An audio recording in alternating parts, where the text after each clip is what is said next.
Hello everybody, this is Mr. Bowman. So today we're going to be looking at the ALEKS topic, establishing facts about the interior angles of a triangle. So whenever we get these establishing facts ones, these are basically a whole bunch of different things about our given topic, in this case, interior angles of a triangle. So they tell us a few things. We know that L and K are parallel, so this guy is parallel to that guy. And this is 84 degrees for angle 4, and measure of angle 5 is 46, so I'm sure we'll need to use those somewhere. So let's see what we got here.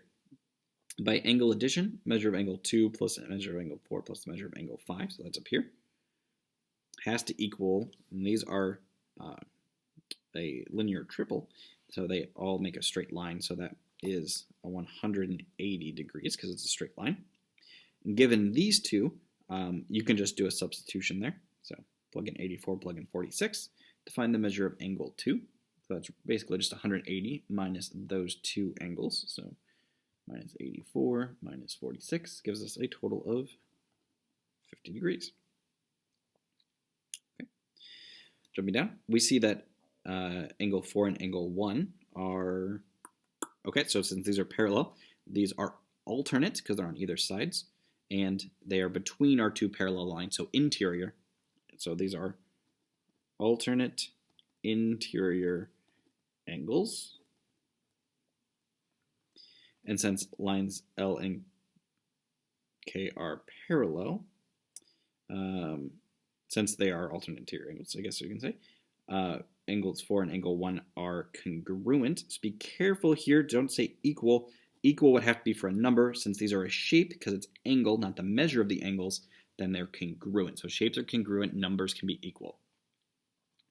Then down here, if that's the case, the measure of angle 1 has to be, if they're congruent, the measurements have to be equal. So it has to also be 84 degrees. All right, looking at this, once again, I need to know those are parallel. So 3 and 5 are corresponding angles, because they are both in that same little niche of the intersections. And since they're parallel, that means 3 and 5 also have to be congruent, which makes 3 46 degrees. By the way, when you're looking at these, if you're splitting anything to do with parallel lines, you're basically defaulting to either congruent or supplementary. So these ones both came out to be congruent, but you could end up with something supplementary if you're looking at like same side interior angles or something like that. So those are kind of your two options.